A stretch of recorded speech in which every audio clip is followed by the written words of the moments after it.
Hello, I'm Bernard Hickey from interest.co.nz and welcome to our weekly currencies report here. Never a dull moment with Dan Bell from HiFX. Welcome in, Dan, and never a dull moment because the currency has bounced back this week quite strongly. Quite a few cents. What's the story? It's been extremely volatile, and in fact, the moves over the last week have been brutal. To put it in perspective, the S&P 500, which is your key sort of index of US stocks, from the 4th of October, so last week, it's rallied 14% to highs overnight. Wow. The New Zealand dollar dropped down to a low of 74.5 last week around the same time, and has rallied back to a high this week of just under 80 cents. So that's a 7% rally in less than a week. And that's above where we were before the double downgrades. Yeah, it is. Yep. So, we've seen a lot of, and obviously in the weeks preceding last week, we'd seen this, the sense that the world was falling off a cliff, and that we were in the middle of this GFC Mark II. Naturally, everything was getting hammered, the New Zealand dollar, stocks, commodities. But in the last week, suddenly investors are feeling a bit more upbeat. Everything's fine. Nothing's wrong. There seems to be a lot of positivity from some people about the European situation. What were the events that triggered that positivity? So over the last weekend, President Sarkozy and the German Chancellor Angela Merkel, came out with a really sort of positive collected statement, and as the two leaders of the largest eurozone economies, I think it was seen as quite a positive event. Basically saying that they're going to do everything within their powers to stabilise the region and recapitalise the banks and blah blah blah. So everyone woke up on Monday morning thinking, hey, let's go and buy some stocks and some Kiwi dollars, and away we went.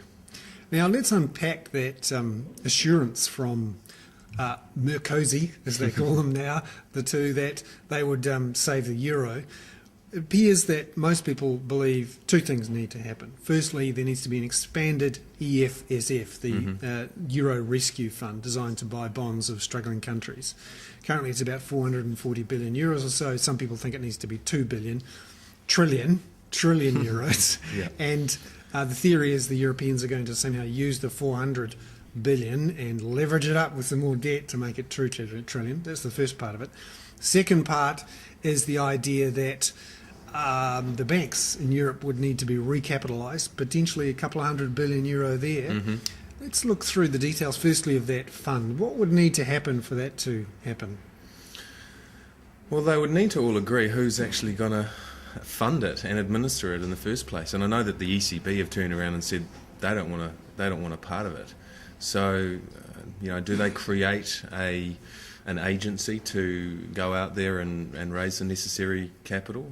I don't know. I think, these details, as much as the policymakers are giving us these sort of verbal assurances and trying to jawbone a bit of positive sentiment out of the market, the reality is, we haven't had any real detail on how this is all going to work. And the ECB has been reluctant to say, yeah, we'll put our balance sheet on the line and back this fund. The ECB don't appear to be that supportive of the whole idea, really. And they came out, ECB were out last night actually saying that some of the policymakers were talking about a larger haircut for the private Greek bondholders.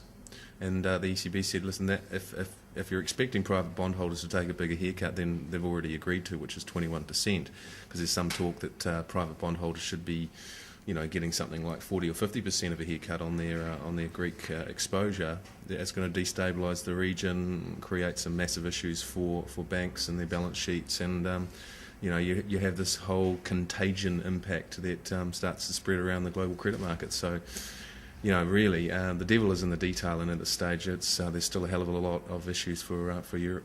And as if to emphasise the divided nature of Europe, we had a little sideshow this week with Slovakia, firstly voting against the original EFSF package, and then the government fell and the opposition and the government got together and came up with a new one.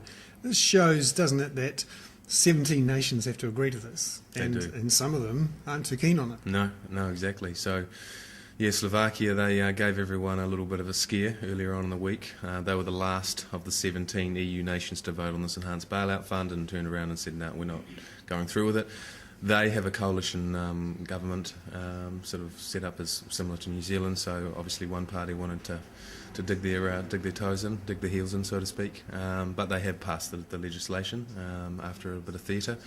But it does show you. I mean, Slovakia is a reasonably small economy compared to the likes of France, Italy, Spain, Germany, and they apparently the portion of the bailout fund that they're expected to come up with is €4 billion odd. So a lot of money for a small economy like Slovakia.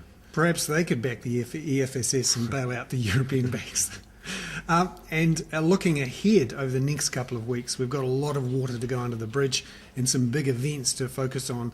October the 23, World Cup final weekend for us, big day and weekend for the Europeans. Yep, there's a big EU summit on the 23rd of October, and a lot of the policymakers and politicians have been indicating that's quite an important date, and we'd imagine that there's going to be some rhetoric coming out of that meeting. And then we've got the G20 meetings on the 3rd of November in Cannes, and that's expected to be another big event with announcements coming out of that. And in fact, Sarkozy and Merkel actually mentioned that November 3rd meeting was going to be when there was going to be some key announcements. So. They really set themselves a deadline, didn't they? Well, they have, yeah, and obviously the market is going to certainly be focusing on those two dates quite seriously. So, yeah, the next fortnight is going to be very, very crucial for Europe and whether or not we can get some certainty or some more clarity on what they're up to. Now, moving back to our part of the world, Asia, and there's been some news in China over the last week around the banks, what's happening with their credit system, and apparent government support to try and keep things going. Yeah, the Chinese government, or the Chinese Sovereign Wealth Fund, basically controlled by the government there, stepped in and bought significant stakes in China's 4 largest banks. China's stock markets have been taking a pretty big hammering this year, and the banks have been hit reasonably hard. Obviously, you've got a reasonably hot property market over there, which has turned, and looks like it could be in for a little bit of downside. So investors, I think, are looking at China and certainly second guessing the story there. But the fact that the Chinese government stepped in this week, I think, shows you that they are committed to steering the Chinese economy through any downturn. So you could say that the whole sort of China story, the Chinese government is going to put a big sort of put option under the whole thing, really. And obviously, if there's issues with the banks or the property sector, I'd imagine that they'll be prepared to step in. So, and no mucking around there, no summits and debates. No summit, no. It's the benefits of a central planning model, isn't it? You can turn around and do what you want. Now, in Australia this week, we've had some figures on employment, which have changed the view on interest rates. What's happening there? Yeah, they have. The Aussie employment figures for September were released yesterday afternoon. New Zealand time, unemployment's dropped to 5.2% from 5.3%, and the jobs growth was up over 20,000 when the market was expecting sort of 10,000. And they also revised up previous months. A really strong number. The Aussie dollar spiked about 70 basis points against the US on the back of that, getting up to a high of 102.30 yesterday afternoon. Suddenly you've got analysts coming out and saying, the chances of a rate cut are starting to fade from the RBA this year, and it's probably, you're probably going to see them remain on hold. So, no rate cut expected from the RBA. And so we've seen the Kiwi-Aussie exchange rate break down under some key levels of support, under 78 cents. So we actually traded as low as 77.70 yesterday afternoon. All right, so advance Australia fair in the economic sense, but certainly not in the rugby sense. Certainly not on Sunday. No, that's right. Now, looking at these key ranges for the New Zealand dollar versus the US dollar, we've seen some movements. Where are we now? We're sitting at about 79.20 today. Short-term, resistance is seen around 80 cents. 80.5 to 81 cents is seen as where the top end of the range is going to be for now. The bottom end of the range is going to be around 77.5 to 78 cents. Obviously, we got down to 74.5 last week. That was a pretty extreme move in a short period of time, and obviously we've seen this corrective rally this week.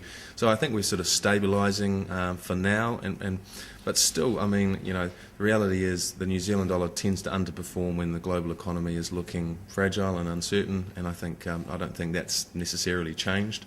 So the Kiwi dollar should probably struggle around these current levels.